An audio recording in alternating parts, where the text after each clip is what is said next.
good evening, and welcome to Stupid O'Clock.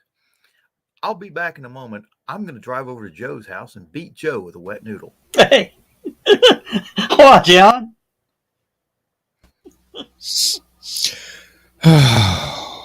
And let's go ahead and bring in Bill. Hey, everybody. Ooh. Oh, that's just.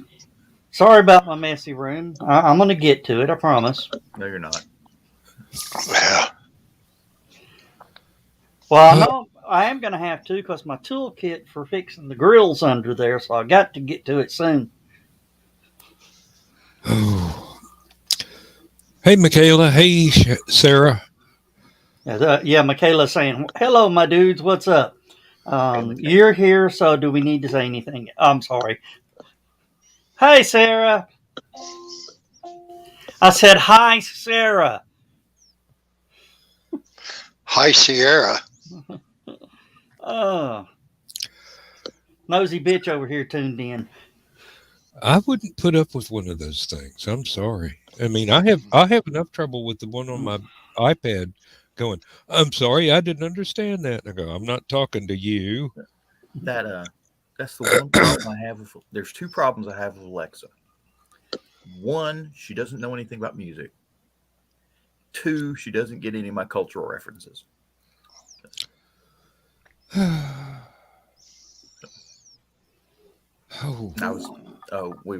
We use her a lot for weather around here because of we want to know if it's going to rain or anything like that.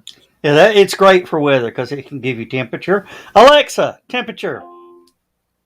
Right now, it's 49 degrees Fahrenheit. Tonight, expect a low of 34 degrees. Hey, Samuel, temperature.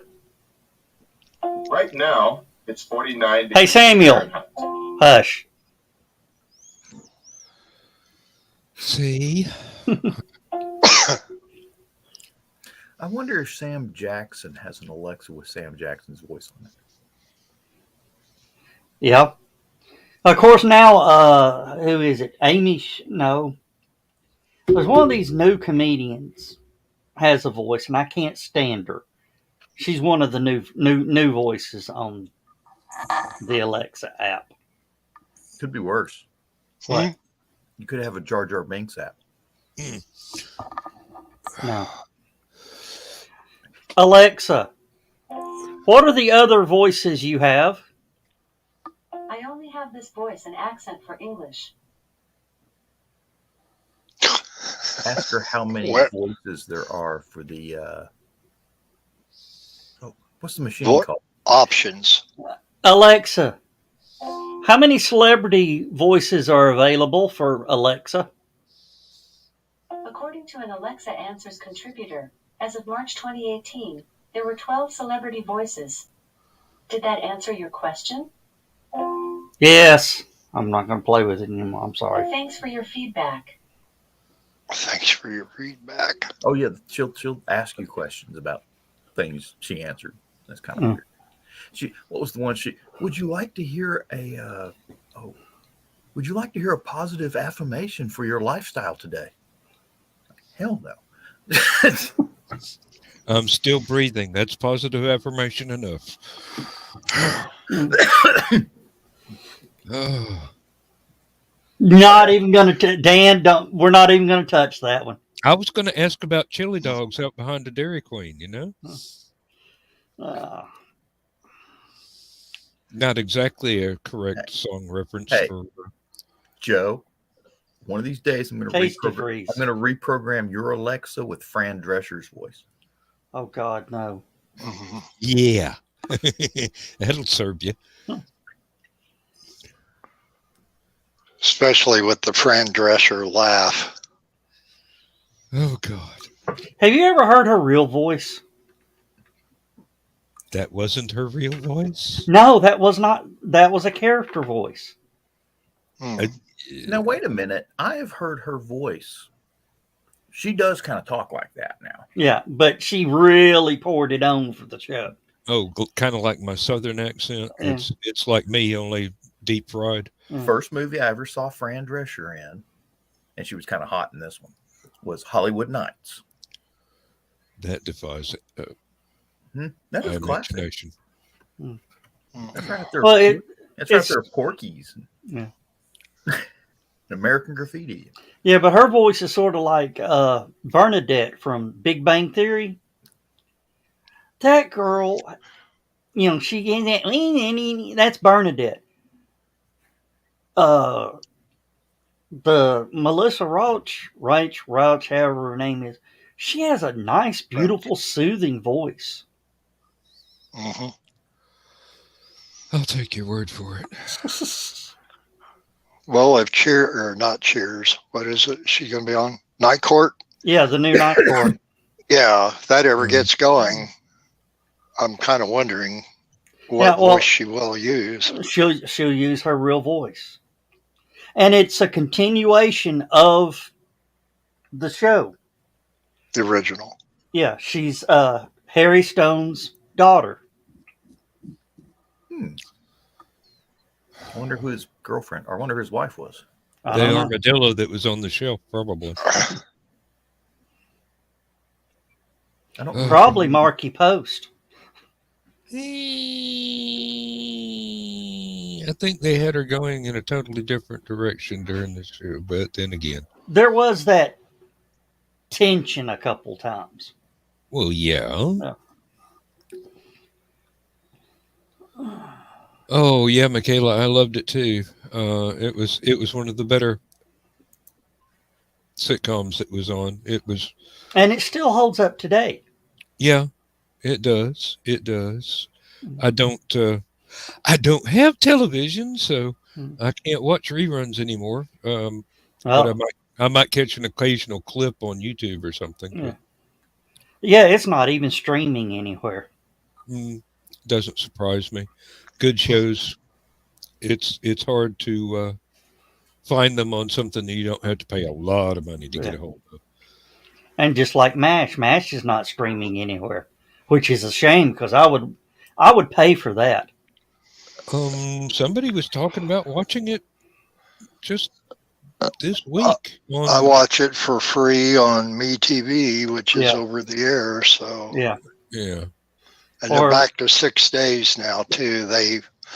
They were doing 6 days, and then they took Sundays off when they started Monk, and they had Monk and Columbo both, and then when they took Columbo off and left Monk on, then they put MASH back on, because I think that's probably their bread and butter right now.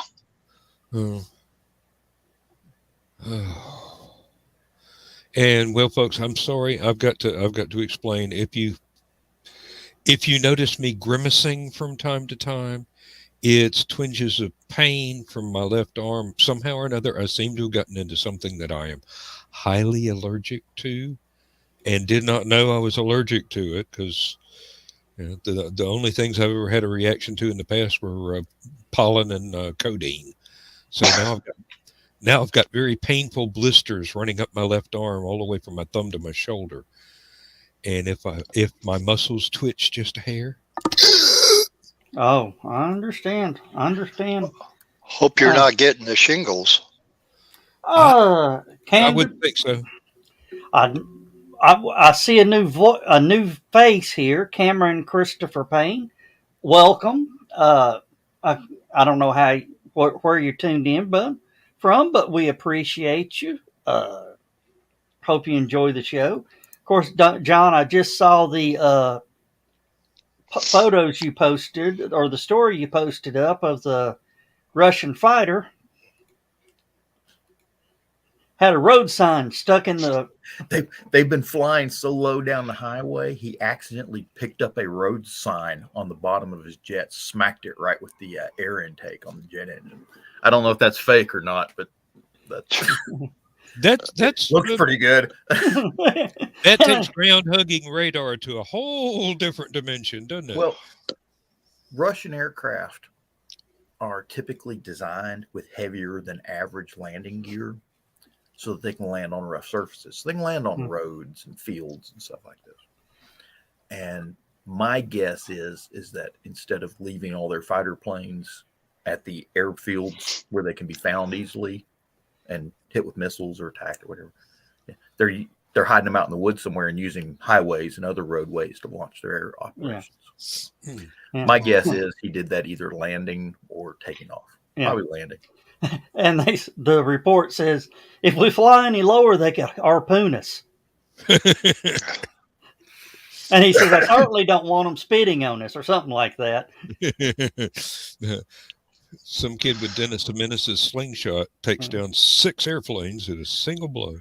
Do you ever remember the opening scene from Air America?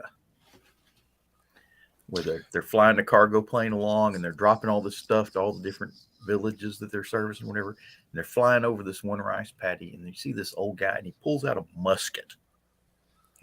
Barrel on it's like 8 feet long. Pulls out this musket. You see him just sitting here, and boom! And you hear the plane going along, and all of a sudden you hear,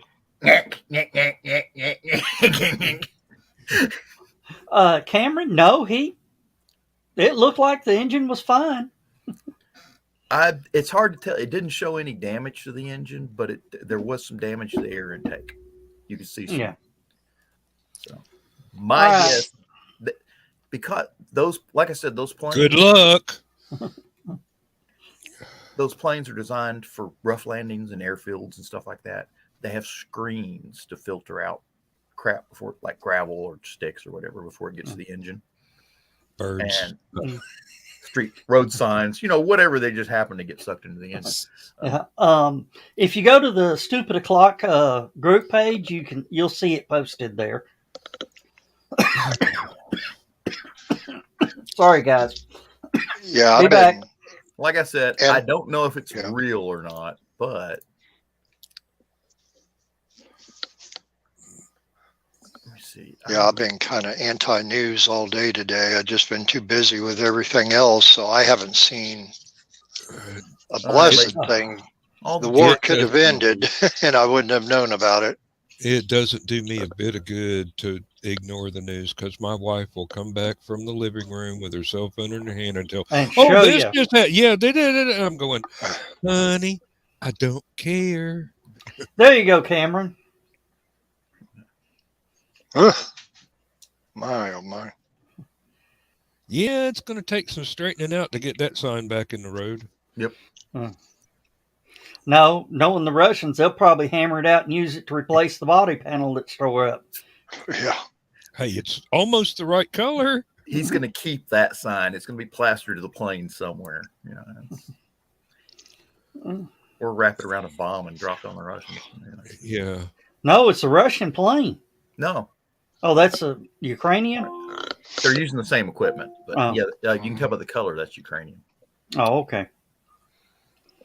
The Russian would be that funky gray white camouflage that they've got. Yeah, using the Star Wars Empire color scheme. Yeah. With a Z painted on it. I don't know if they do that to their aircraft. I know they have to do it all the ground.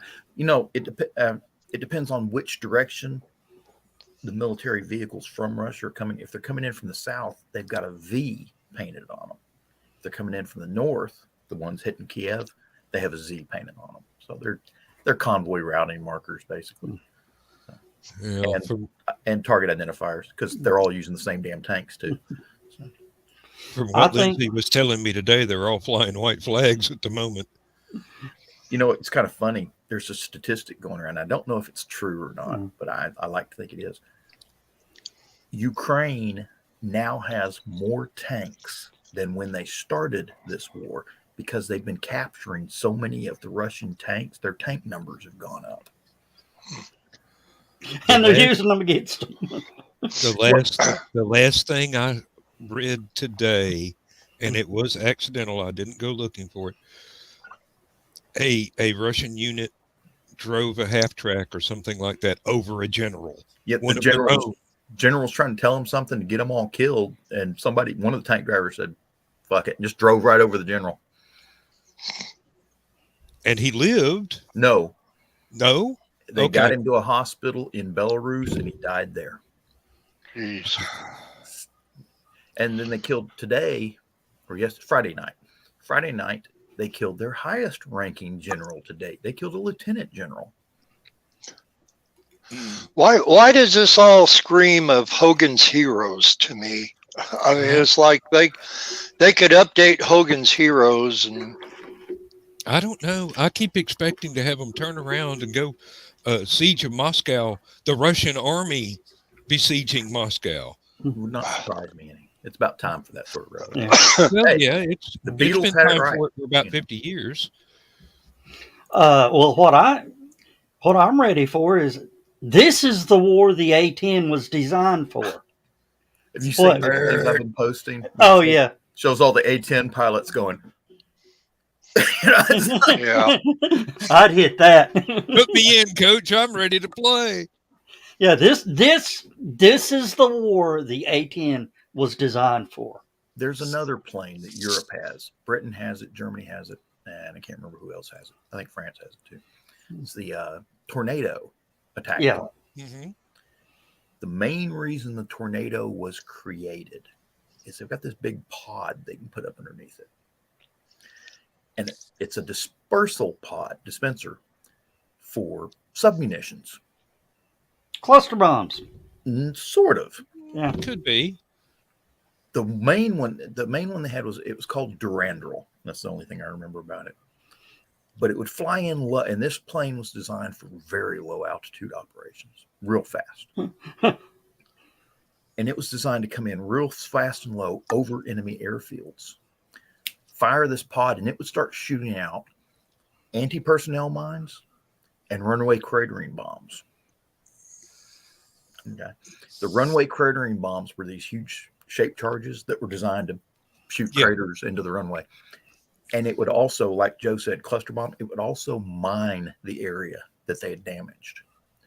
And it was designed to cover like a mile-long strip of runway in one pass.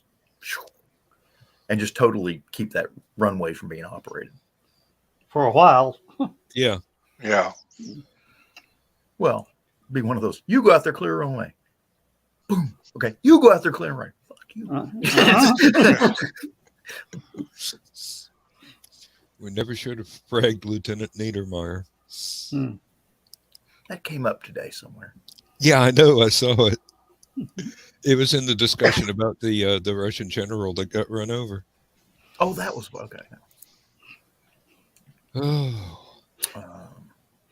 I just wonder how many generals have approached Putin and left laying on the floor dead and then saying apology accepted, General. Oh, wow. You know, they were thinking about that, about his, I think he's the defense minister. He's their highest ranking general. Guy disappeared for like 2 weeks. And everyone was like, did Putin have this guy off? And then he showed up again. So in Jamaica? He showed up again, but he looked just a little different. Actually, I think they had him in a bunker somewhere after Putin kept making all those nuclear threats. He said, you know, if you're going to keep threatening the U.S. with nuclear weapons, I'm going to go hide in that really big bunker out in the Ural Mountains. Mm-hmm. The one with the tinfoil door? They've got a nasty complex. So do we. No, their complex makes NORAD look like a Disney ride. Yeah. It's supposedly where the dead hand computer is. So. Well, I've always said that a paranoid designs the best security systems. You just tell him he's protecting himself, you get all the bells and whistles. They actually had to build a mining town to build this facility. And the thing is, they supposedly started it like 20 years ago, and it's still in operation. They're still hauling stuff out of there. So it ain't finished yet. It's just operational. Death Star 2, anybody? Where's Richard Achilles when you really need him? Yeah, Sarah's asking, have they also extended enlistment time? Yep, till the war's over. They don't have actual enlistment times. They have conscription. They draft you, whether you like it or not. You have to spend can't remember what it is in the Russian army, a year or 2 years, something like that. But every 18-year-old male has to serve time in the military. Even if all he's doing is shoveling snow off the steps in front of the Kremlin or something, they have to serve a year or something like that. I'm sure I have to look that up real quick. I know France has a year. Let's see, Israel is 3 years. Switzerland is, I think that's also 3 years. But No, Switzerland is 18 months. 18 months. Okay. Yeah. I think Swiss is life. Well, yeah, but you don't. Well, No, you're in the reserves for life. You spend a year in the military, and then they send you home with your rifle. Yeah. Keep this in your closet. But Right? they give you a real neat looking red knife, though. So I think that makes it worth it. I think only officers get those, actually.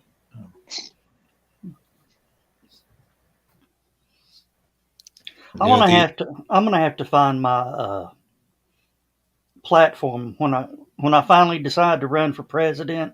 Y'all may have seen me post it up a few times. Is it made of wood? Yeah, Russia has a 12-month conscription draft for all male citizens ages 18 to 27, with a number of exceptions. Used to be 2 years, back from 2007 to 2008. no, but one of my platform is male and female, 1 year service to the nation, and that's the way I say service to the nation, meaning whatever. I've always said that too, that everybody should do a year. I was filling out my FOID card renewal paper that I finally got after a year. And, they ask you all the typical questions as far as, have you been convicted of a felony within the past 5 years? Are you mentally unstable? Or are you this? Are you that? And then one of the questions, ironically enough, is, have you renounced your U.S. citizenship? And I think that could be a big question concerning getting a FOID card. And I all the other ones, as I'm going through and marking in the little round circles that you fill out, I pretty much predicted those questions, but that was actually the only one That caught you off guard? About 25 questions. And it was down toward the end too. So it's like they're kind of building up to it, And I can imagine some people, the big, oh, you do this or do that, and I'm going to leave the country, like what you heard 4 years ago or more, 5 years, whatever. And hearing it since the 60s. That had, a lot of them were leaving then, though.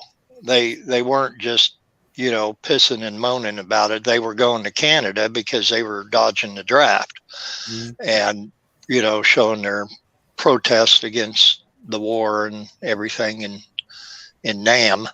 But no, now that's part of the questionnaire that you have to fill out in the state of Illinois. Yeah, well, one of the things of my year service with the military, you're issued a firearm at the end.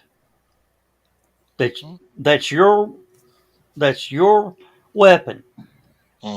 Every 5 years, you must take that weapon and prove that you still have the weapon.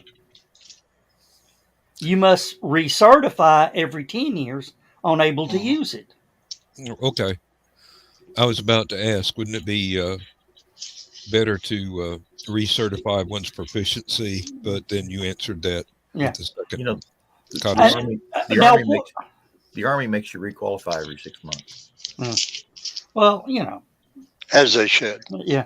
But could you imagine what the crime rate would be if they knew every person over a certain age has a firearm accessible to them? Would you think twice about breaking into a house? Would you think twice about possibly grabbing some guy on the street? Well, that's why a lot of those laws are changing. What's that town in North Georgia? Kennesaw? That's the one. That's the one. Well, think if you take it an extra step and make it mandatory to carry constantly.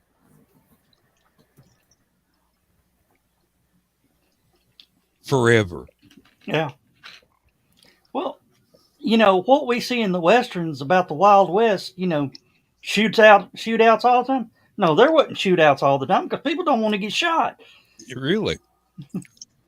And a lot of the places where the few shootouts actually happened, you had to pretty much turn in your pistol when you came into town.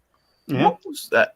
And the ones that didn't was the ones that was having the shootouts. What was that town here? I want to say it was in North Carolina, but I might be wrong. But they had a sign that says, "Welcome to so and so." Says, "Everyone in our town is armed. If you shoot us, we will shoot you back." That's Kennesaw. Is that Kennesaw? That's Kennesaw. Yep. Excuse me. And from what I understand, the crime statistics in that town dropped precipitously after that. That mandatory every homeowner is required to have defensive weapons. So just the home invasions alone, probably. Yeah, idiot governors and mayors like the mayor up in Chicago and some of the ones downstate here, and that when they start talking about gun laws and that these are gun laws that are only subject to legal gun owners. It does not affect the criminals. They're going to continue getting the guns the way they always have, and they'll continue to sell the guns illegally the way they always have, or steal them. Yeah. Well, yeah, that's pretty much how they obtain them: either steal them or black market them. Yeah. Well, now they're I think they call them ghost guns. No, that's just a gun that doesn't have a serial number. Right, Yeah. but they're different ones from different parts, and it makes it almost impossible to track it. Even, I mean, typically they could where it came from, but there's you still got firing pin marks on the cartridges. You've still got the scars in the actual bullet itself from passing down a rifle barrel. Those are forensically that's like fingerprints. You can track which bullet came from which gun if you have a handful of guns to test. If you find the weapon, you can match a bullet to it, or a shell casing on the ground to it. That's the thing. That what they're doing is when they're committing crimes with these weapons, the weapons automatically go out of service. They're taken apart. They're filed down. Of course, they probably never had any serial numbers to begin with before the crime was ever committed with that weapon. But that was probably long gone before. But they're basically taken apart, and they're all going in different directions. And because that's being done like that everywhere, then somebody could say, I want a 357, and they'll tell you, okay, it's going to cost you X amount of $1,000, and then we'll have one ready for you. And ready being that they're going to put one together for you. They're making a Frankenstein 357 that can't be traced. But once again, the only way it can continue not to be traced is that the weapon goes out of commission after the crime is being done. So and passed down the road. Yep. Yep. Now, you know what happens to the confiscated firearms in Chattanooga? We turn Option? them into fire hydrants. Oh, We used to turn them into brake jumps, but that plant closed down.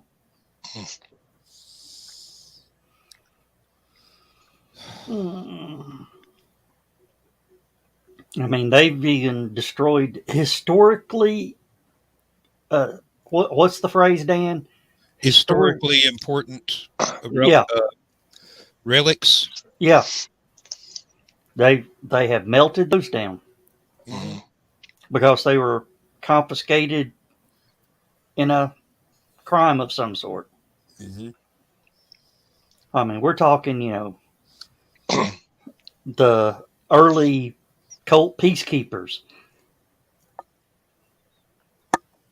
That's what I want so bad. I want a original cult peacekeeper.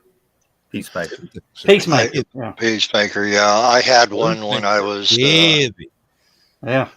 lieutenant in my Civil War reenacting group. It was not one from that era. It was a reproduction of one, but to all intents and purposes, it was a working peacemaker that I had for a sidearm. I had that, and I had a sword. Uberti makes some great high quality replicas. Yep. From that period. And they concentrate on muzzle loaders naturally. And they are brand new to the original specs, but better steel. So higher power loads, smokeless powder, things like that are brand new to shooting can be used instead of black powder, which fouls the barrel constantly, and you have to be cleaning that stuff. You have to pour boiling water down the barrel to get rid of all the salt, potassium, potassium nitrate, and sulfur. Yeah. And charcoal. Now, I'm familiar with the formula, John. Yeah, you two may know what the company is, but there's a company that makes non-working replicas. Yes, there is. And I mean, if you got a peacemaker, it actually had bullets that would load. But the way it was built, it couldn't have a firing pin installed in it. Right. I've actually got one of a LeMat, and the powder tamper actually works. The bullet tamper actually works. The cylinder will come out. The ejector works, but where you would normally put the percussion caps, there's no holes drilled out in the little nipples that the percussion caps come on. Even if you put them on there, wouldn't do you any good. Even if you loaded the thing, and if you drilled them out and loaded the thing, it's made of zinc. It'll blow up in your hand. Yeah, it's not steel. Hey, Donna, welcome to the show. Hey, Donna. According to the cult website, you can get a single action army for about $1,800. That's a 4 3/4 inch barrel. You can get a single action army with a 5.5 inch barrel for the same price, or you can get the 7.5 inch. Oh, they're all about $1,800. Yeah. 7.5 inch barrel. Doesn't that fall into rifle category? No, not really. I've got a Ruger. I've got a Ruger with a 7.5. If you ever get a chance, look up the one that Wyatt Earp was presenting. Yeah, that's what I was about to say. The Buntline Special. Yeah, the Buntline Special with the. It's got Yeah, you couldn't commit suicide with it. There's no way you could hit yourself in the head. No, your arm won't reach that far. You'd have to pull the trigger with your toes.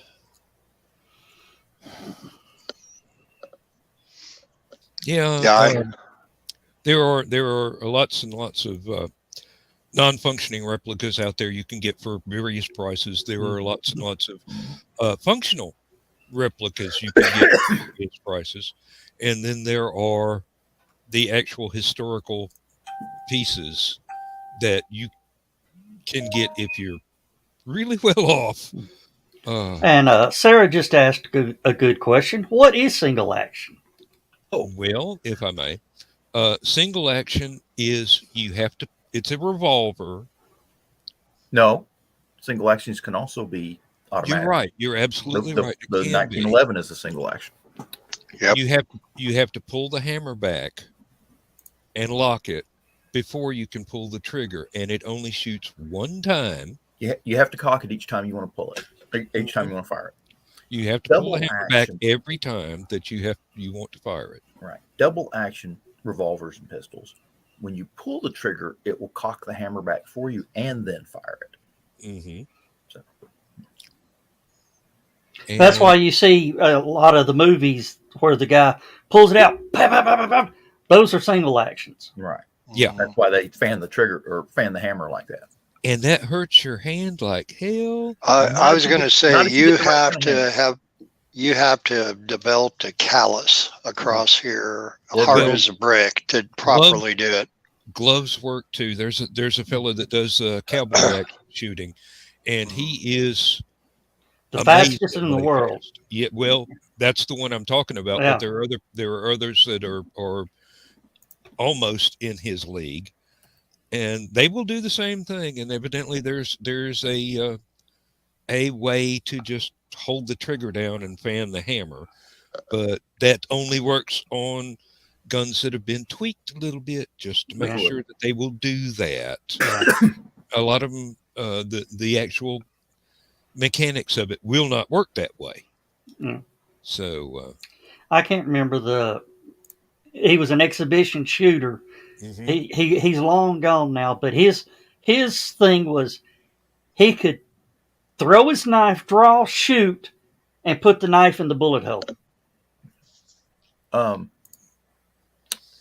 Okay. That was amazing to see. I'm on a website called True West. Yeah. And the article here is, who was the fastest gun in Hollywood? Okay. Now, strangely enough, two of the names that might surprise you, Sammy Davis Jr.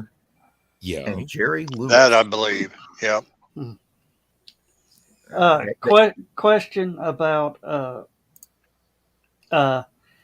okay, no sir, we do not cover that. We're just all over the board with our topics. I'm not going to bring that up. We're all over the board with our topics. We don't religion is one thing that we do not cover at all, and I'm sorry. Let's see here. And we're just talking about old movies.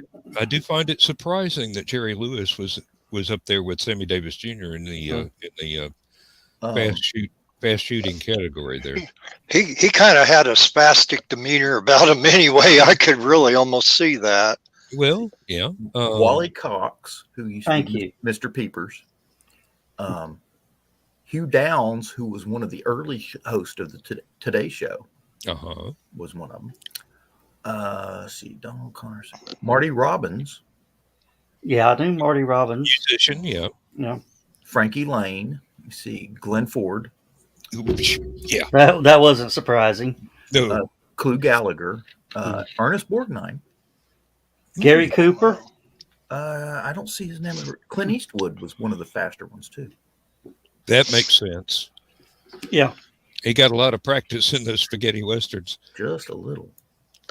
And most of his quick draw stuff was with the larger Colts.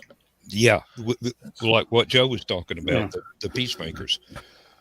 I'm friends with Bob Bose Bell, who is the owner and creator of True West magazine. And one of his Facebook posts a while back was talking about fanning. And he made a comment about wearing a pair of it's a certain type of leather glove, but it fits real tight around the palm of your wrist. So it doesn't really go below here. To say like a regular leather glove might go wrist length or below. Yeah. This one stays up tight like that. And he said that he had ripped through so many of those gloves, or not, he didn't rip through them, but he had seen people rip through so many of those gloves, not fanning the proper way, I guess, in doing it. I'm kind of stumbling with my words, as trying to paraphrase what he said, but there's a right way and a wrong way of doing it, I guess. And I tried it once or twice, and I'm like, no, I'm not going to do it again. Now, you want to know who one of the best firearms handler and shooter is in Hollywood today? Keanu Reeves. Yeah. I've seen some of his training sessions. It's easily understood. There are some videos of him training for specific movies, Yeah. if not specific scenes. You want to know who can give him a run for his money? Who? Halle Berry. Oh, yeah. She was in that second movie with him. It showed the two of them going through that drill together. Oh, yeah. Okay. Yeah, and she...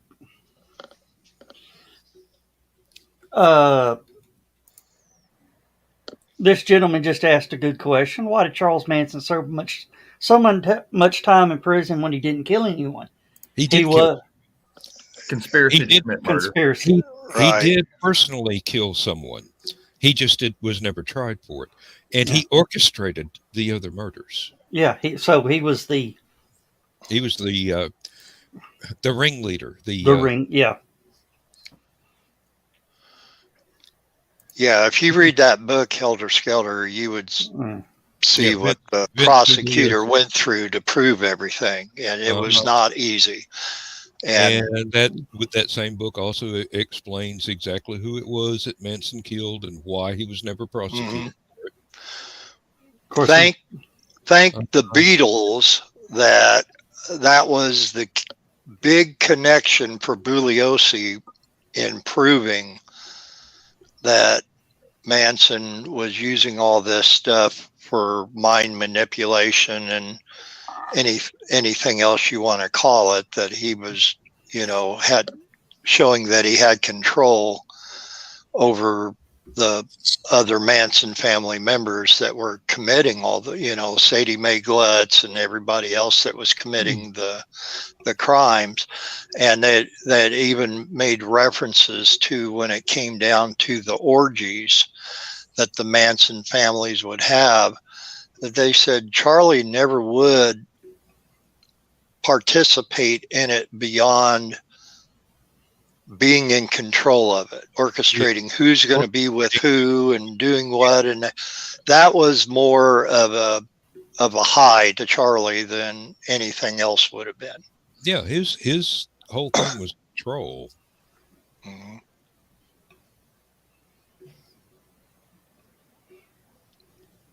Look up the word narcissism and you might see his photo in there. You never know. Right alongside one of my first wives. The Tom O'Neill book. Is that the Tom O'Neill book, or? Helter Skelter was written by the prosecuting attorney, Vince Bugliosi. Okay. Yeah. Yep. Now, there was another writer involved with him, and I can't remember if it was actually a ghostwriter or someone who co-wrote, but Bugliosi's name is top, first and foremost, basically. Yeah. Wonderful book that I read the paperback in '76, and I had nightmares for weeks from it.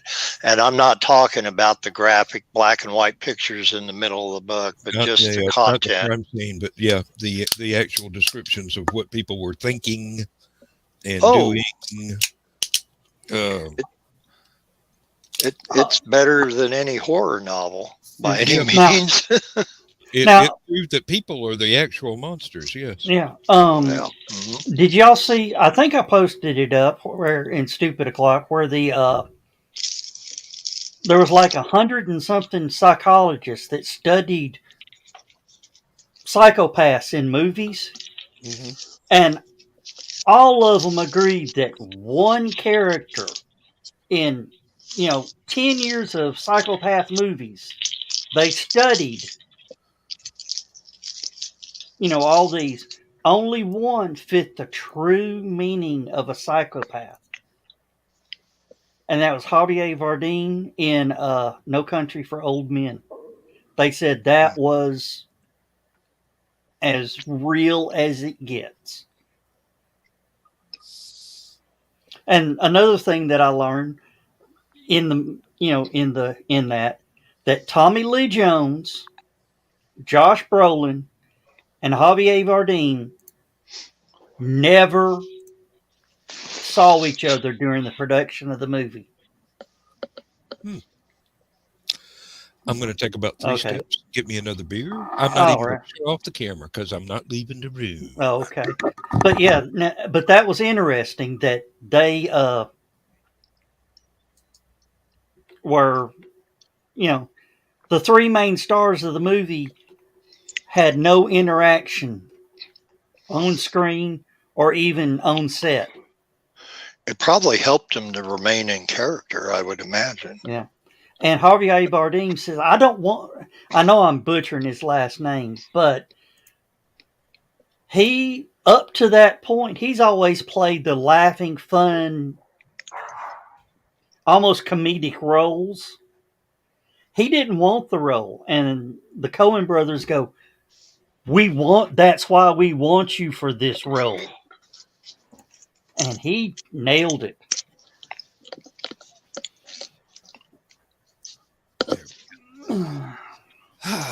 I'm trying to think if I saw that or not. It's a good movie. What year did it come out, or roughly? Late 90s, early 2000s. Okay. John Bonnet. Yeah. 2007. 2007, yeah. Google John. Actually, I was trying to figure out how to pronounce his name. Oh, Javier's name? Joe Dog ask Alexa. It wouldn't matter. I actually knew a fellow named Javier, so I knew how to pronounce Alexa, who was the bad guy in No Country for Old Men? Here's something I found on the web. According to Accessify.com, Javier Bardem plays psychopathic killer Anton Chigurh in No Country for Old Men. Bardem. I was close. Yeah. Oh, and something that I didn't know.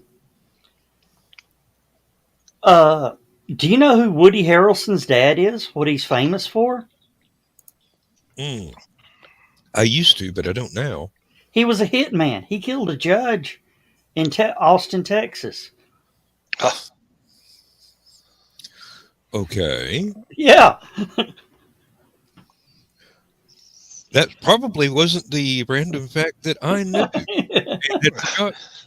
That's new for me. And it was a rumor that he was one of the other shooters at Dealey Plaza. Now that I did hear.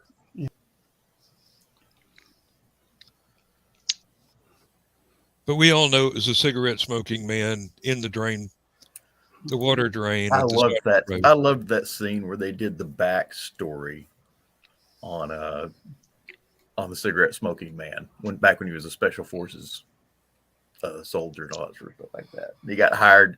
He got brought in on the assignment to knock off JFK. Blame it on Oswald. What movie was that in? X-Files. Oh, okay. The series. Okay. They had would you believe one episode that was all about the cigarette smoking man? So. Would you believe that I may have watched 2 episodes of that entire series? They were highly variable. Some were just absolutely you couldn't take your eyes off of, and some of them bored you to tears after about 10 minutes in. Hey, Dan. You were asleep before the first commercial break? No, I didn't nod off spontaneously back then. I was just going, is there anything on any of the other 565 channels on cable? No. They've been replaying X-Files a lot lately on Comet TV, and I had somewhat of an interest, not as much as what a lot of the others did. who walked around wearing the Truth Is Out There T-shirts and such. But I would have the interest to watch an occasional episode every once in a while when it was still when they still had new episodes. So I thought, I'm going to go back and watch a couple of these and that, see if I run across the ones I like. And I did not sound like it's one of those shows. Why did I like this back then? It didn't age well. No. Now, I'd be almost afraid to wear a T-shirt now that says The Truth Is Out There. Get me on some watch list somewhere, or start a fight, or start a fight in the Walmart parking lot. It could just mean way too many things these days. Yep. Well, I'm thinking it shows if any of the CSI shows, if they just quit CSI, making CSI shows altogether, which they probably never will. There's probably going to be CSI Planet Neptune here coming up next fall. But anyway, if they had totally stopped making them and then 10 years down the road start running the reruns of them, they would probably look pretty dated because just simply the way technology is going. Yeah. It would be like somebody pulling out a flip phone or something in a rerun of a TV show today. Yeah. NCIS. Pulling out a flip phone in an episode of Bonanza, basically. Yeah. John, well, they did that a lot in Star Trek, so. Which, by the way, now Star Trek has got pushed up from 9 o'clock Central to 10 o'clock Central on Saturday nights now because they're doing an extra Svengoolie special at the end of whatever movie that they're showing. So they show Svengoolie shows the movie from 7 to 9, then 9 to 9:30. He's doing some sort of special. I didn't get to watch it. I had it on the background, but I was talking to my friend who had the heart attack and on the phone, so I had it muted. And it looked like something completely silly, of course, like Svengoolie does. And they had Toonie, the tuna fish, the puppet fish from the cartoon shows that MeTV has in the morning with Bill Laugh. But 9:30 now, Batman's back. And 1966, you mean? The 66 series, they had, and they're only doing one episode a week. So talk about holy cliffhangers, Batman. You're waiting a week now before, and who knows, that might change later on. But when they had it on before, they would do 2 episodes in a row. And to complete the story arc. Yeah, but they played the very first episode, Hey Diddle Diddle, today with Frank Gorshin as special guest villain, and so next week you'll see the second part to that, I guess. But yeah, Star Trek got pushed up to 10 o'clock. So now, did you know that Terry Garr's first speaking acting role was on Batman? Which episode? One of the earlier episodes, probably. Okay. She was a girl on the street. Okay. Yeah. Because she was on that. Of course, she was in the Gary 7 Star Trek episode. Yeah. Assignment Earth. She was in the Monkey's Head movie. Michael Nesmith, or not Michael Nesmith, but Mickey Dolenz is kicking her when she's trying to act dead. Mickey Dolenz is kicking Terry Garr in the side of the butt, saying, "Come on, get up. You know this isn't real." When they're breaking the fourth wall in their own movie. I love fourth wall breaks in movies. They did a good job of it. Well, they were picking on the people that made them stars, and the whole hey, we are the monkeys. We said it all before. I used to remember that whole thing, but it was basically talking about their. Every episode was basically the same after a certain point. They got into the formula, or at least the TV production crew got into the formula. But back in 1967, on not today's date, but I believe it was yesterday's date, they had the famous Monkeys episode, The Frodus Caper, that got to be kind of, people talked about that because they say, oh, that's the Monkeys talking about pot. Talking about Frodus, another name for pot. Never heard that before, and I'm 64 years old, so. Yeah, it starred, I was trying to think of the comedian's name. He was kind of flamboyant and out there. Rip Taylor. Oh, yeah. It was one of his early, and of course he was typical Rip Taylor. Yeah. And doing the laugh and everything that you would know him if you saw him on Tonight Show with Johnny Carson or something. Well, the thing is, when you cast Rip Taylor, you didn't want him to tone it down. That's the thing that you wanted, was him. Right. Yeah, just like Charles Nelson Riley or somebody. He had a certain demeanor about him and a certain type of comedic kind of style. In another direction, if you cast Charlie Callis in something, that's the character you wanted. So that's why you went to them, because that's what they delivered. You know? Yeah, it was totally out there, that whole episode.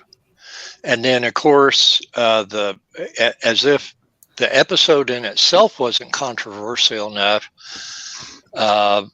you always heard a monkey song every episode, and the actual monkey song that you heard in the Frodus Caper was called Zor and Zam, which was an anti-war song that came out at the time. That was what, the Monkees did several songs about. One was a song against taking prescription drugs that was called Mommy and Daddy. And but Zor and Zam was talking about two kings that wanted to have war with each other, and they got together and made all their plans. And then when it came for the day to come out on the battlefield, the kings are out there on the battlefield with sword in hand, to only find out nobody else showed up. And that was the whole kind of thing, the whole about the song. And I remember a high school teacher back in 1977 brought that Monkees album, Pisces, Aquarius, Capricorn, and Jones Limited, that song was on, played the song, and I was the only one that knew anything about it because I was a Monkees fan from day one. When I was a little kid, so by the time I was a teenager, I went from liking the songs to actually understanding the songs, and everybody else in our class, it just went vroom right over their head. And I held my hand up and I told what the song meant, and the teachers was like, "How did you know that?" And I'm like, "I like the Monkees." And I paid attention. Yeah, I paid good money. Believe it or not, that's the only Monkees album that I own. And it is on vinyl. Really? Yeah. And I've had it for 44 years. So, doesn't play much, so it's still in really good condition. Well, I have Monkees headquarters in a frame up on my wall across the room over here with numerous other albums. That's a good way to keep them in good condition, is keep them behind a glass frame and don't put them on the turntable. But Yep. no, I see when I was a kid, I was born in 62. Monkeys come out in 66. I remember some episodes when they were new, but the majority of when I really, really got into the Monkeys would have been about the last year that they were on, the 67, 68 season. And then when they came back in 1969, 70 for the repeats on Saturday morning television with all the cartoons. And so if I was good and if Dad had the money, I like Circle Sky or Last Train to Clarksville or whatever, whatever the song that was out at the time and popular. And Dad would go to Kmart or Zayre's or Kresge's or wherever and look and either pick up the album or the 45. And I got some of the old Cold Gems 45 singles of it. And that's was my introduction to music, period. I did not listen to Peter Pan records or any of the little kids records that anybody else of my age would have listened to back then. I was the weirdo that had to listen to real rock and roll music, or at least the Monkees version of it at the time. My parents started me off with Artie Shaw and the Dorsey Brothers and Glenn Miller and things like that.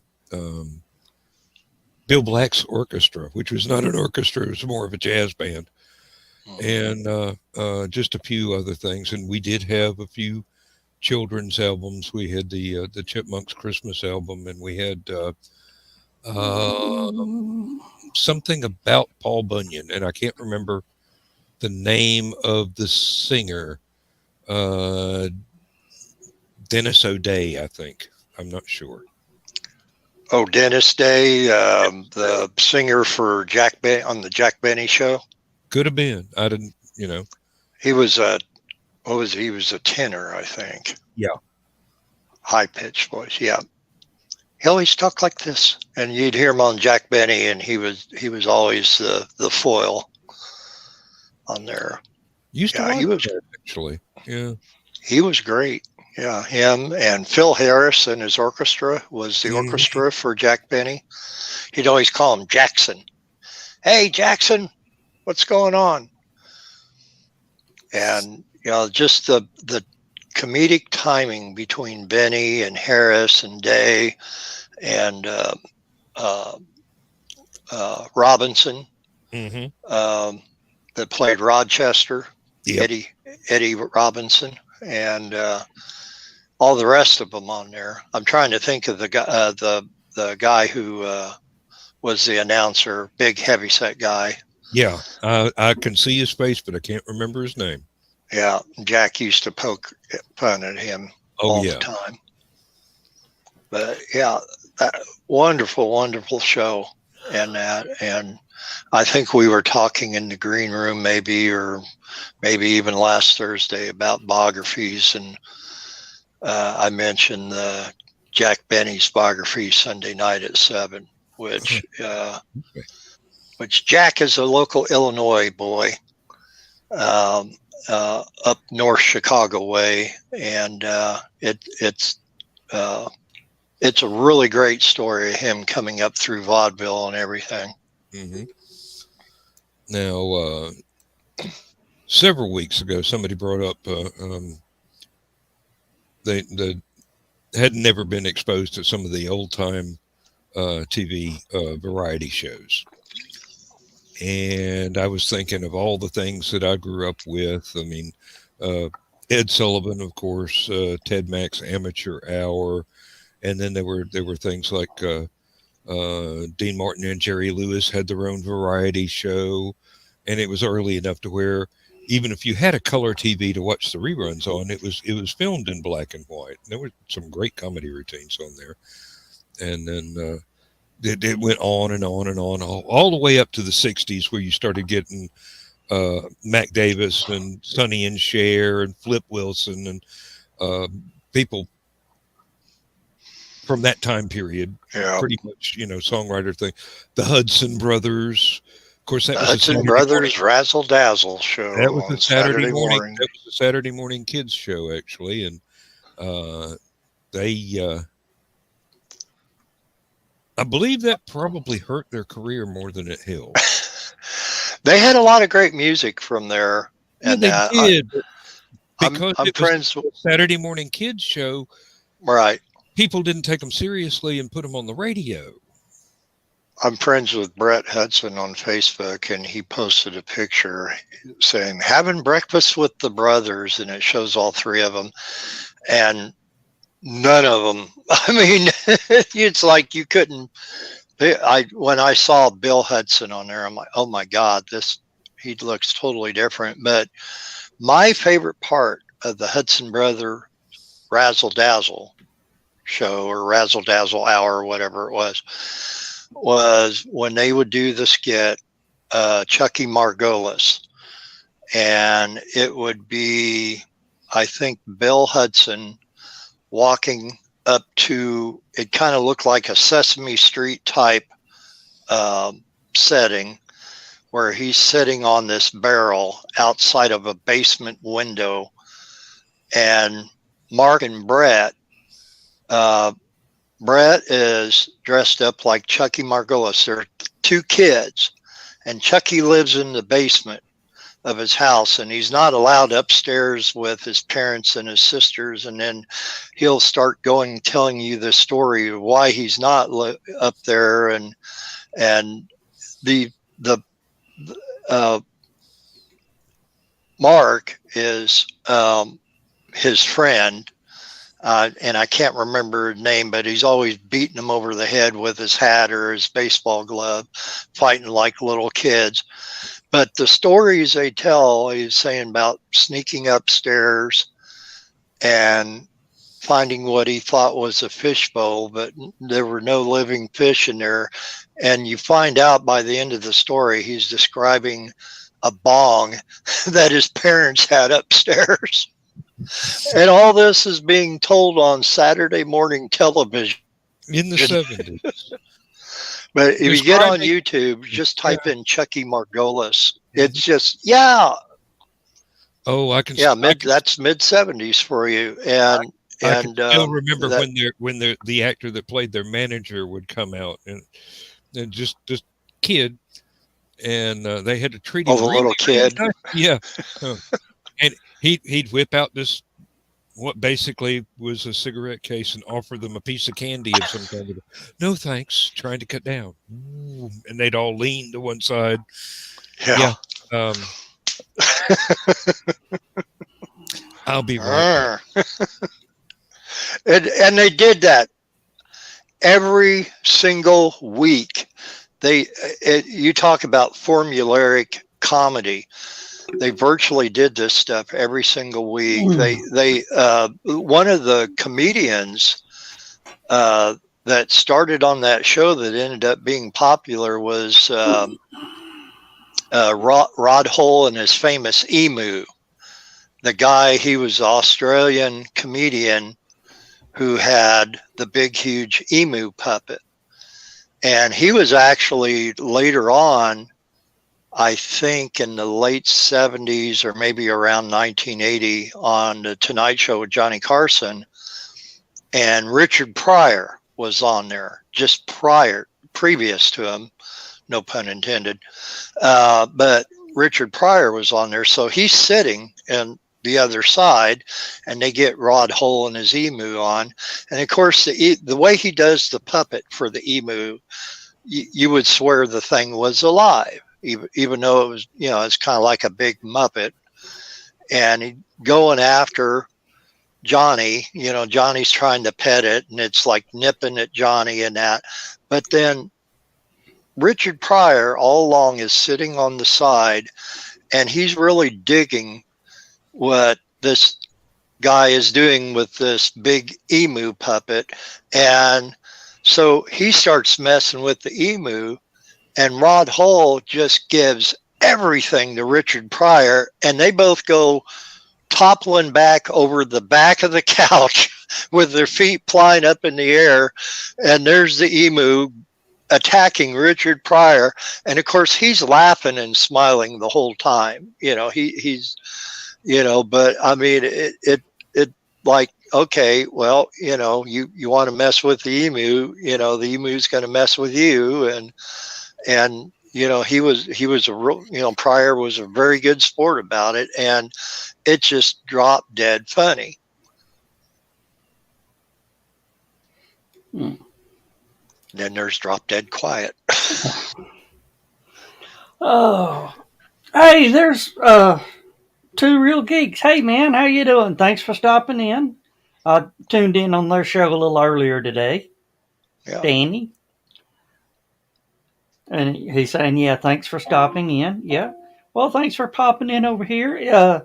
If you want to jump in, shoot me a quick message through Facebook, and I'll send you a link. Love to have you and your lovely wife drop in with us. And Dan's getting everything ready, twisting this, and adjusting his seat, and leaning back, adjusting his microphone. Hi, Dan. Thanks, Joe. I really need narration. No, what I need is bad guys sneaking up on me music, That would be useful in life. Unfortunately, we can't play music like that on this show. I don't need it in the show. I need it in real life. You write music. I was going to say, Dan, you could probably create this yourself and put it on there. Yes, but I can't cue it up in real life when there's an actual bad guy sneaking up on me, Sure you can. Got a Bluetooth speaker that you can hide in your pocket and do it on Dan, your own. I do need you to write me a little clip of music. Okay. And I'll explain it to you off air because we're going to use it for something. Uh-oh. You're in trouble now. No, Joe's just got to remember that I can't reproduce already existing music. I can only come up with something similar, completely different. Well, I don't even know if I can come up with something similar. Remember, I couldn't come up with a non-copyright version of Three Blind Mice for you. You can sort of write this. It's only about 10 seconds long anyway.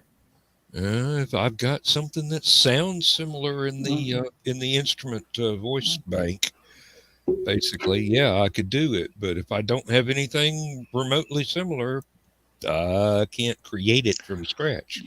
Just break out the kazoo and the jaw harp, and you'll do fine. I own a kazoo, but I don't own the jaw harp. You almost called it by its southern name, didn't you? Yeah, I did. Thankfully, I am relaxed enough to where I can self-edit. Well, at least you didn't say Jar Jar Heart. That would be something you pretty much just string somebody up with.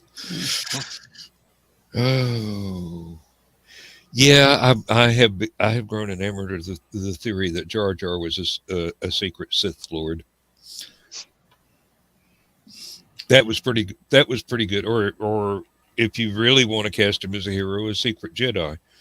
Okay, so if you're the drunken master kung fu sort of. I look at it like this: Jar Jar was the apprentice, R2-D2 was the master. That would explain why neither one of them could communicate effectively without a translator. Okay, so a question for the three of you, since we're doing Star Wars type stuff. This is a Star Wars, Star Trek question concerning the current Picard series. Love it. I saw a photo Yeah. tonight. I think it was off of Comic Resource page of I'm not going to get the name right, but it's Picard's something snakehead spacecraft or shuttle or whatever it is that he travels in, and I looked at this thing and I said, why does this look familiar? And it basically looks like a vamped up version of a snowspeeder from The Empire Strikes Back. This is all black. And it is. It's exact. It's already being pointed out, and Paramount's going, we don't know what you're talking about. We didn't steal this. So there may be a lightsaber fight between Paramount and George Lucas, or something coming up sometime soon. Or they've changed it just enough to where, the copyright.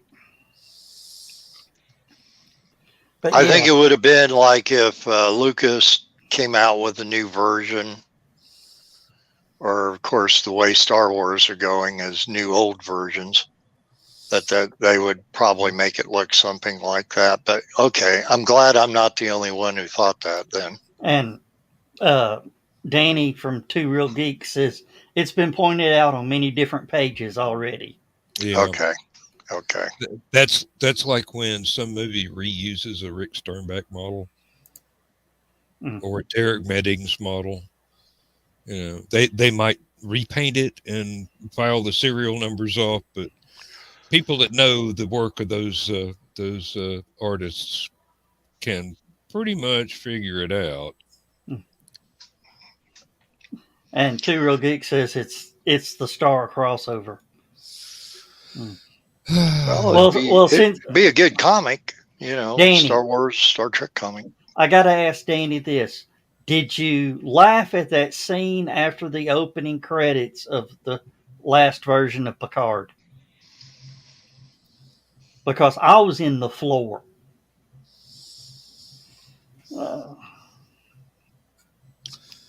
And one of these days I will actually be able to see those, but at the moment we can't afford another streaming service. Didn't you say it's only like, what'd you say, Joe Dog, like $5 a month or something like that for Paramount? Okay, so what's Disney Plus? I'm $4.99. Yep, $5. Oh, so they're both. Yeah. Well, that ain't. I mean, I know all that's subject to go up, and I'm sure it will. But Netflix went up by $2. Yeah.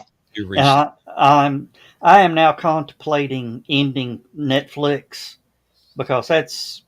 I mean, when I started for Netflix, for me, Donna, Greg, and my dad, was $10 a month. It has doubled in 2 years. Wow. Really? Yeah. I'm only paying $12.99. Well, I got 4 streams. Oh, okay. Yeah. Okay, hey, that's cool. That's cool. I understand. Well, I think those two would be the two that I would get, although I really, really, really, really would love to have BritBox. BritBox is not bad. I've got that for Lindsay. We've got BritBox for her. We've got Netflix for both of us. We've got Disney Plus for both of us just recently because she wanted to watch the Beatles retrospective, and I was going, now I can watch Mandalorian and all of the Marvel limited series stuff, and I don't mind spending the money because I've been avoiding it because ever since we cut the satellite dish, I have been afraid that we've got to have this streaming series, and we've got to have this streaming network and this streaming network and this, and sooner or later it's going to go right back up to the same cost of having a satellite dish. It'd be better, but it would still cost us the same amount. It won't cut out every time the clouds roll in. Yeah, we didn't have too much of a problem with that. It was mostly during very, very heavy rain. And I mean extremely heavy rain. Yeah. But, and of course, I'm also eyeballing Apple Plus TV because they've got some good series on there. One that I really liked was, what's the name of it, John? The alternate story about the space race, where Russia got there first. For All Mankind. Yeah, For All Mankind. That's a good one. Yeah. So how much, Dan, how much is BritBox a month?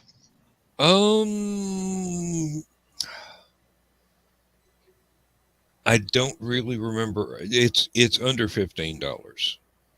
Oh, okay. Should be about 12, I think, but I'm not sure. It might be less. I would actually have to go to the other computer and pull up one of my credit card bills to be sure, because I've got it on auto pay on a credit card. I've got Disney Plus on auto pay on a different credit card. And well, no. Do you save anything by doing it that way? I'm saving about $120 a month rather than having a satellite dish. Yeah. You know what I mean. I mean, anything from the streaming services by doing it auto pay. So are they saying, you know, if you do it auto pay, you're going to save $2 a month as opposed to... I don't think they're giving you a discount for auto pay. It's just at my age, my time of life that's close to retirement, having a bill that comes out automatically without me having to remember that it's due or getting an email notice that it's due is a very good thing. The only bills that I still get a paper bill for, the only reason I have not gone to online pay is because when I renew my driver's license, I have to have a paper bill from someplace along with my previous driver's license. I have to have two paper bills with coming to my address to prove that I actually have an income and have a house and am not some local. And it goes right back to where when Lindsay walked in to get a Georgia driver's license with her British accent and had to prove she wasn't from Mexico because she had a New Mexico driver's license. And bureaucrats are not exactly the most intelligent people on the place of the planet. Yeah. Two Real Geek says you don't save nothing with auto pay, but if you do it on a yearly basis, you do get. If you pay yearly rather than monthly, it does save you, I don't know, $10, $15 maybe. Yeah. Oh, okay. Depending on the service. Yeah. I'll have to check into that because right now, and I'm the same way as far as with paper bills with you. My power bill through Ameren and my car insurance, even though my car insurance is taken directly out of my checking account, because I do save money by having that done that way through State Farm. I still have them send me a paper receipt, you know, is what the thing that they send you that says this is not a bill, do not pay, simply because of the address for the same reason. I'll be right back, guys. And for most of that stuff, I don't actually write a check anymore. I will go to the website and pay it. You know, the only reason I don't have it on auto pay is because I've got to have these forms of identification to do all this stuff. Really, it's about time Lindsay and I got our passports renewed, because when I retire, we're going to want to, you know, hopefully we'll be allowed to fly to England without having to be in spacesuits or something, or maybe that would be fun. Take a SpaceX rocket to Heathrow from Atlanta.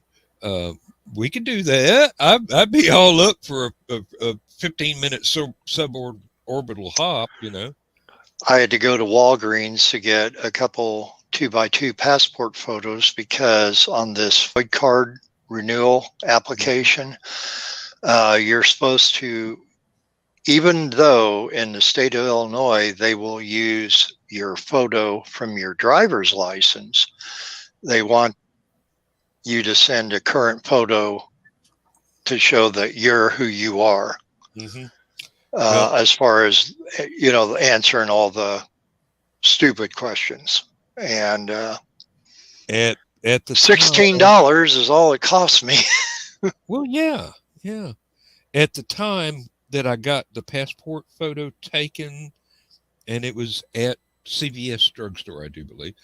The only reason they would not use my driver's license photo is because I didn't have the beard in the driver's license photo, and by the time we needed the passport, I did have the beard. So, that was they had to have current what I looked like that day, what I was going to look like when I got to the airport, sort of thing. Oh wow. John, I know you're wanting to say this. Tell him just he should have shaved the beard. See, I look like my driver's license. That used to be kind of a rule. It was a catch-22 rule in the military that if you grew a mustache, you had to shave it off if it wasn't on your ID card picture. But if you waited till like you went on vacation, then grew your mustache, and then went and got a new ID card with a new picture, you had to keep the mustache. Keeping the mustache is, even my mom wants me to keep the mustache. She wants me to shave the beard off, but my mom has gotten so used to the mustache. She's going, there are times when I think you were born with a mustache and a pair of glasses on. I go, I bet that hurt.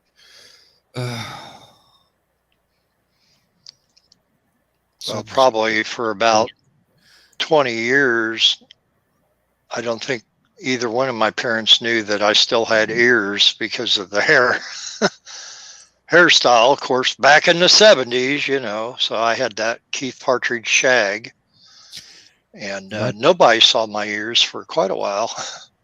My dad used to get so upset when my bangs would drop down in my eyes, and I'd flip them out of my, and that just drove him nuts. But my appearance has changed so much over the years. It really doesn't matter because I'm always me. It's just what people get used to. I was about to trim the beard up today for this, and wound up. I was watching canal boat videos again, and just didn't feel like stopping and taking 15-20 minutes out to walk to the bathroom and get the razor out and just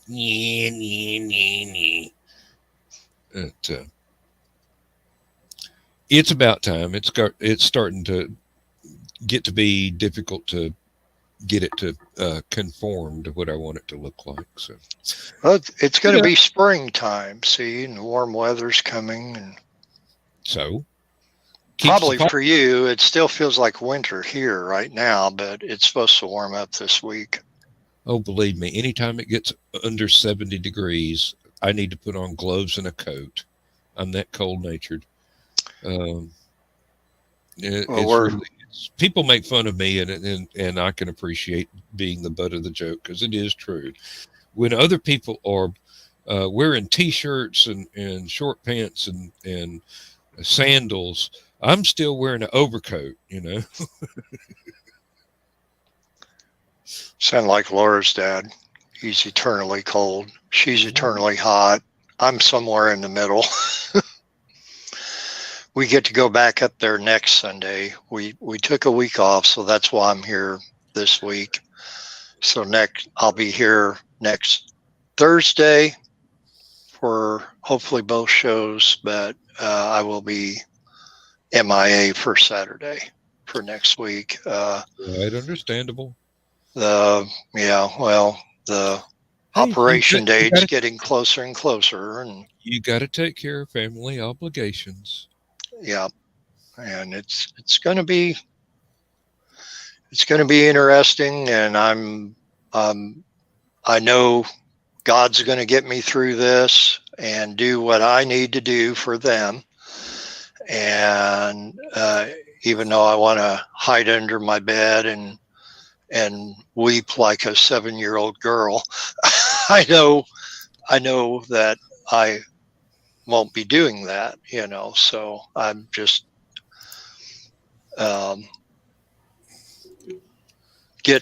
we're trying to get things in order. So, and it'll happen. I have got to send myself a note to my work email. Sorry, I keep forgetting to do this, but All right. What did I miss? What subject are we on now? Dan's beard. Yes, we're that bored. It's kind of like the time of the year when the crocuses and the tulips and the daffodils pop up through the bottom of the ground, and that's telling Dan it's time to trim the beard. I would love to see Dan do one of those. What do they call that? What's that phrase for the guys with the beards and the flannel, but they're city boys? Lumbersexual. You know how I wear plaid shirts all the damn time. I mean, Dan, we're talking, almost down to the chest beard with the square cut at the bottom. Oh yeah. Super short hair, but the super long beard. Yeah. We got them up here. And man, there's some company that sells beard oil and to soften the beard to where it's as soft as your hair and really? There are more things for a mustache and a beard now for men than women use women for their hair. Yeah. Mm-hmm. I thought you were going to say for women's beard. Really, really well. And John just completely froze up for a second. Oh no. There you go. I thought you were going to say there was more stuff for men's beards than there were for women's beards.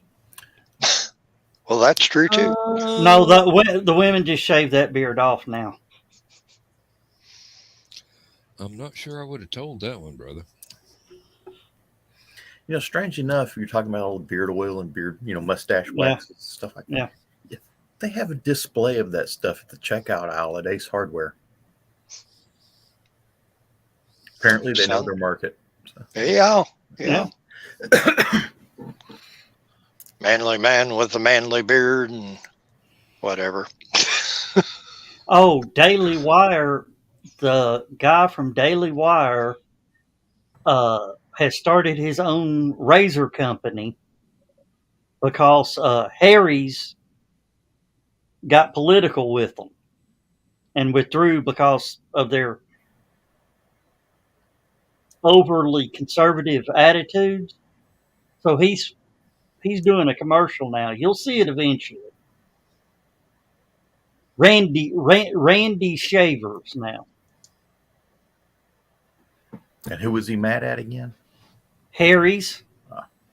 Oh, okay. Harry's and lawnmower.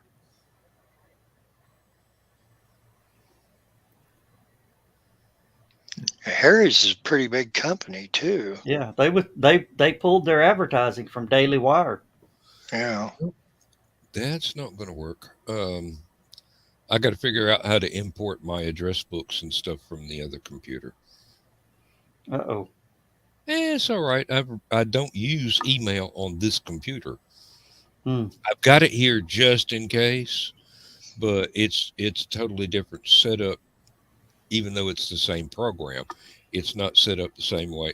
I haven't managed to import or synchronize them. Is what I'm really looking for, is to synchronize the two different copies. But if I do that, then I'll have 25 years worth of email on this computer, and I really, really don't want to have that kind of memory hog on it. So I'd rather have it just, I'll figure out how to do it. Just got to go and make a text file of the different email addresses in my address book that I want on this computer and just copy it in. It'll be all right.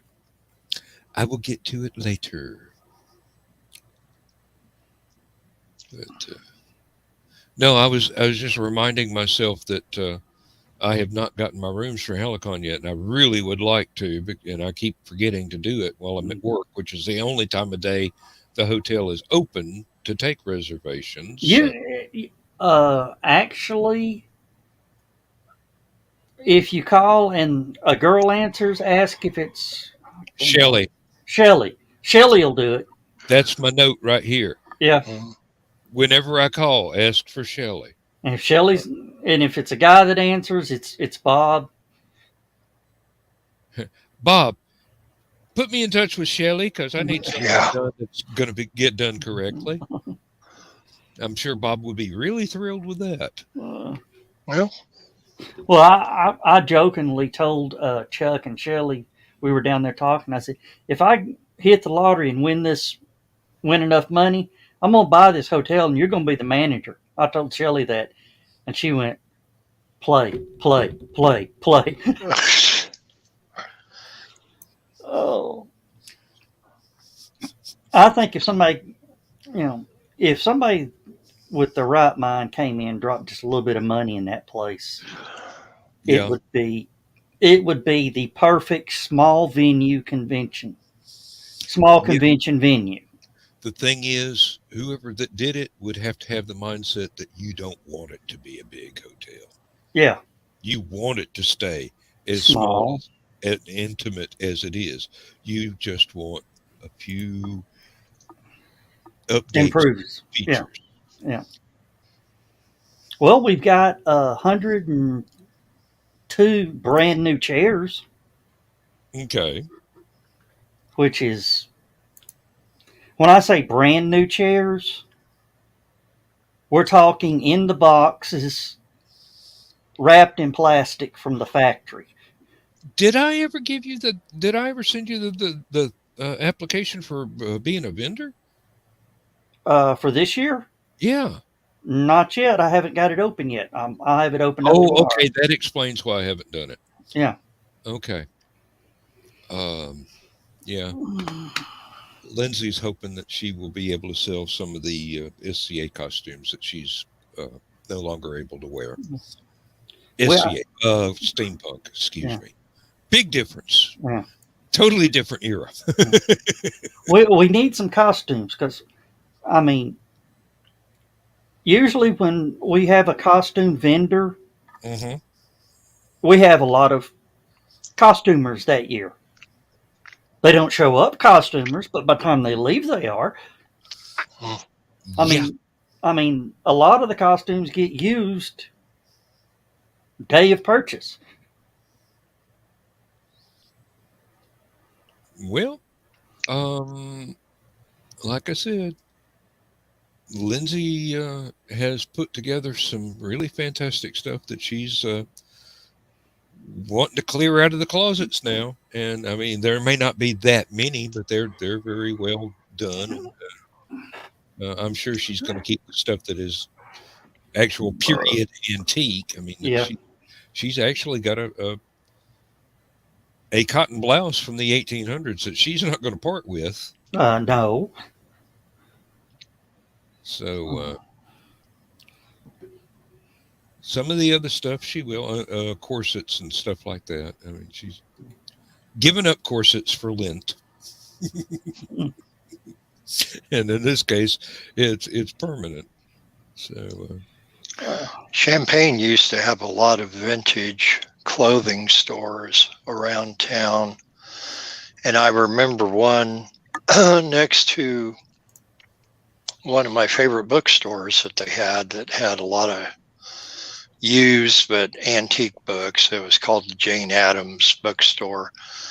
And this shop next door, they predominantly sold to women. Yeah. But it was just amazing what they had in there. And I mean, they had from Victorian era costumes and that to actual clothing from late early 1900s.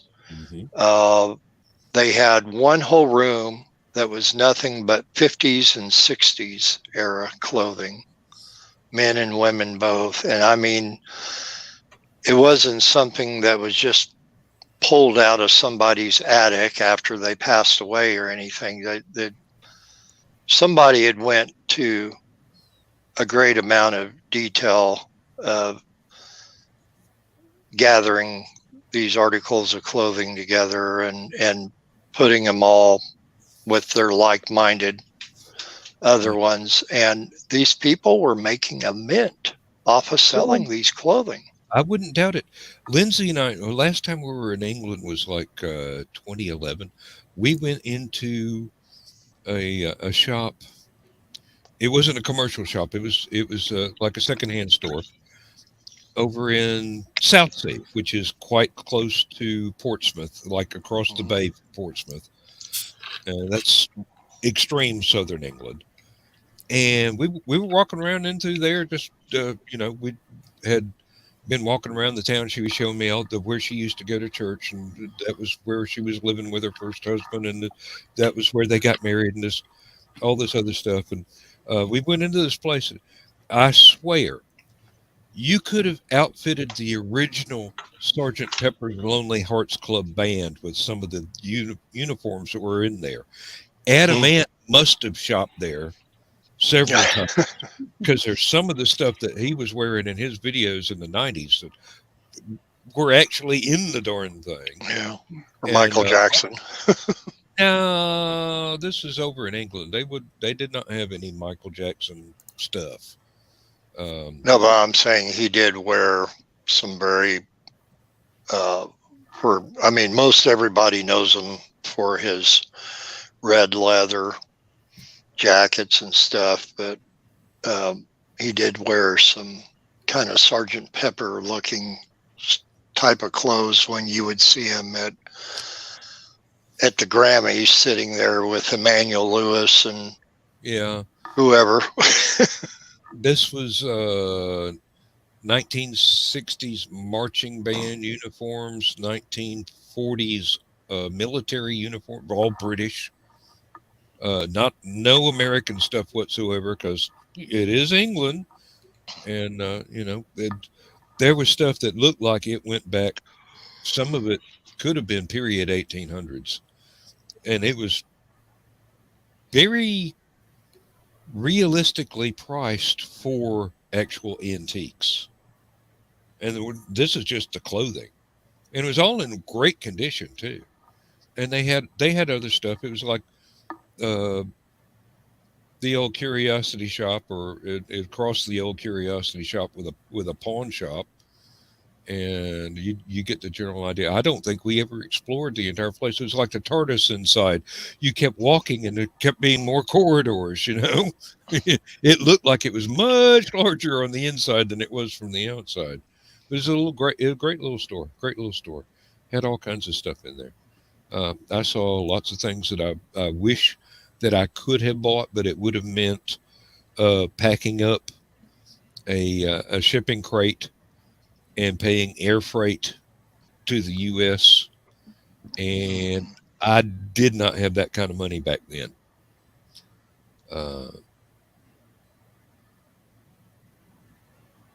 I don't want to say that I've got that kind of money now, but it would be less of a burden now than it would have been 12 years ago. So go back on another trip after you retire and bring some things back. She wants to go visit her brother that's still living over there, and her sister-in-law that's still living over there, and niece and nephew. We've got lots of friends from back in the day when we were in the Unsolved Mysteries chat room. We got lots of friends that still live over there. They have a bi-yearly Jack the Ripper convention over there. It alternates between being in England and being in the U.S. So every other year swaps locations. We've never been able to go to one of the ones here in the U.S., and a lot more of our friends actually live over in England from that particular period in our life. Actually live over in England. We've got one fellow who is he runs a ghost tour in Guildford and runs a Jack the Ripper tour in London. And thank you, Joe. I just got that. All right. And his income has been really hard hit since the last 2 years for obvious reasons. He's also an actor. He and his partner put on several plays. They do or have done a sort of biographical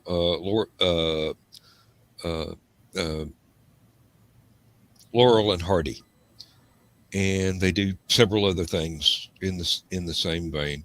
And he also DJs at, can't remember the name of the. It's not exactly a convention. It's more like a weekend rave or something. And then he also takes vacations in Iceland because he really loves it over there, and lots of things like that. And then I could go on and blather and blather and blather. Somebody please come up with a subject change so I can shut up. John, you wanted to say something 2 hours ago. What was it? I don't remember now. Yeah, here we go. 12 minutes to the hour. I actually asked John to bail me out of a blathering. You were talking or we were talking earlier about the cigarette smoking man from the X-Files. Yeah. Do you remember what his ambition was? To get out of it alive? No. You don't remember? No. He wanted to be a writer.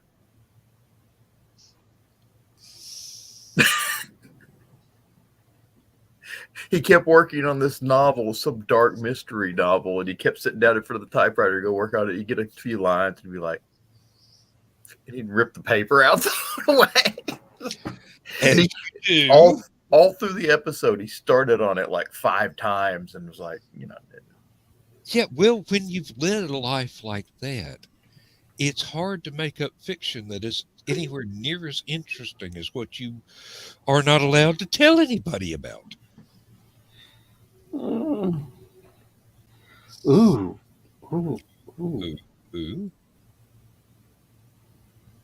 Thanks, Dan. You're welcome. I hope. I just came up with the idea of a perfect book. We'll write the damn thing instead of just thinking about it. Hell, half of it's already wrote. And it's going to be about 200 pages in the thin paperback. Okay. Well, like the other story that you were telling me, you're far better qualified to write it than I am.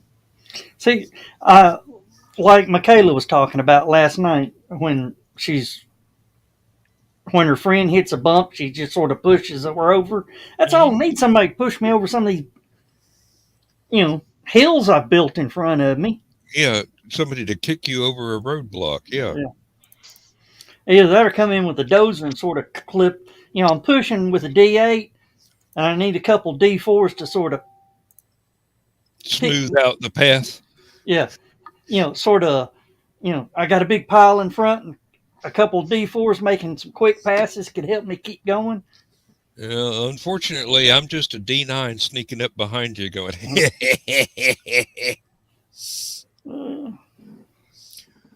oh, Lord.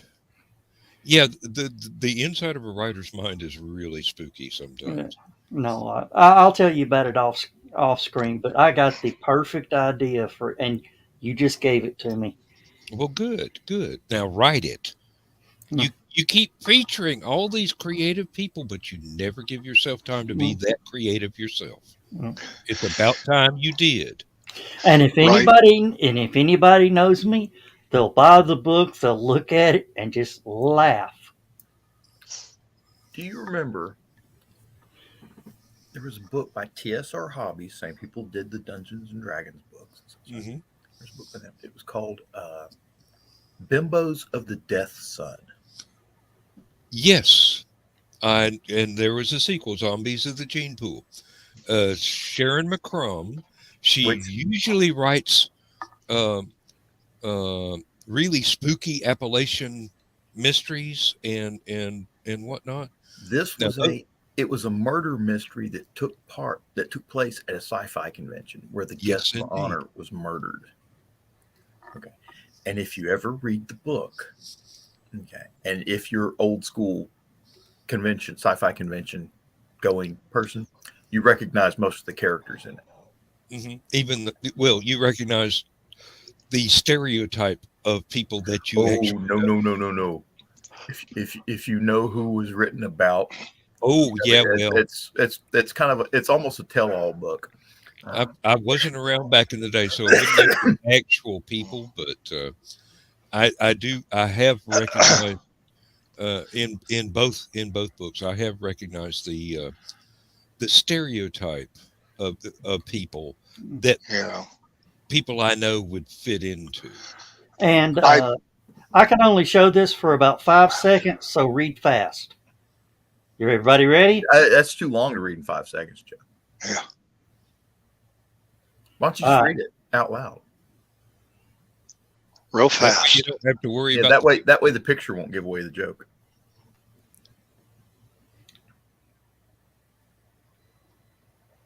I'll tell you what, I'll pull the Tigger up on the picture up on the punchline. How's that? Okay. My son asked me, where does poo come from? I was a little uncomfortable, but gave him an honest explanation. He looked perplexed at me in silence for a few seconds and then asked, and Tigger?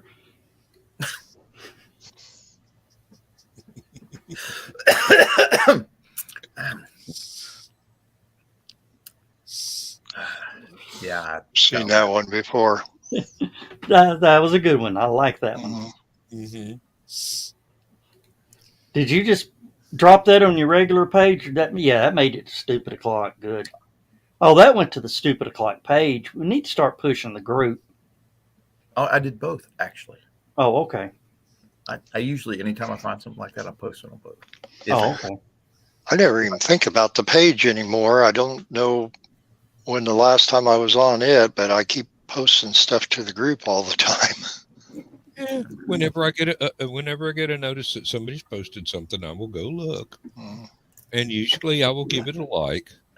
I seldom ever ignore anything, but recently, when I've been working on the book that I just got finished a week ago tonight, I have not been on Facebook to look at anything anybody posted except briefly when I will go on every day to see who I need to wish happy birthday to. And if there's something really important that I need to respond to, like, as you do, and then shut it right back off and get the word processor up and going. And for this last week, I've been trying not to think of the story, not to think of the book. And I've got to go back in and do my final tweaks before I turn it over to the editor. There's one or two things that I know I need to add that I had not even thought of while I was going through the first draft. So I've got to finish it. Yep. We got. We're not even. Don't even play it. We ain't got enough time to play it. We got just enough time to play it and say goodbye. All right. Let me go. Now I got to go find it. See, I thought you had it up.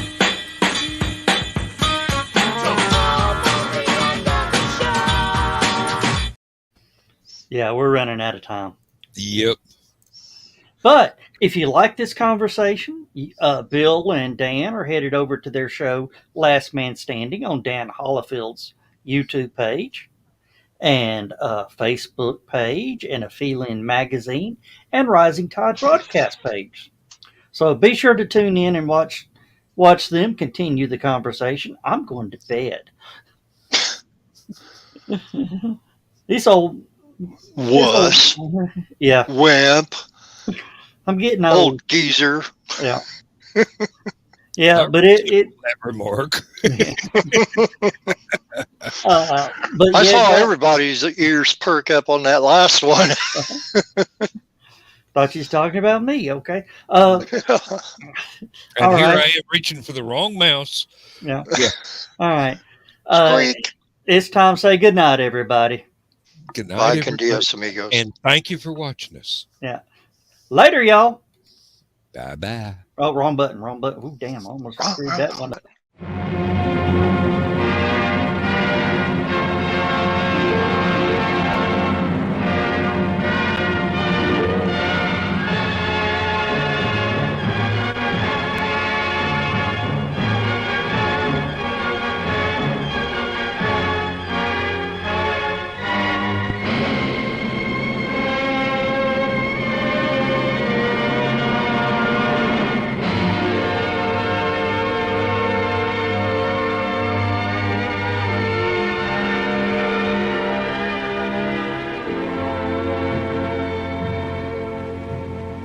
I have slept the surly bonds of earth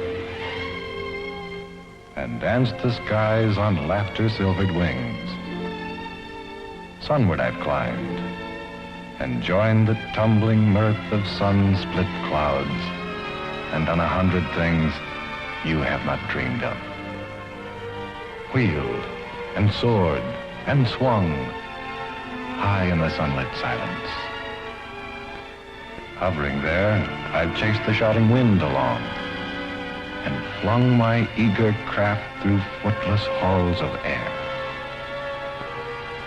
Up, up the long, delirious, burning blue, I've topped the windswept heights with easy grace, when never lark nor even eagle flew.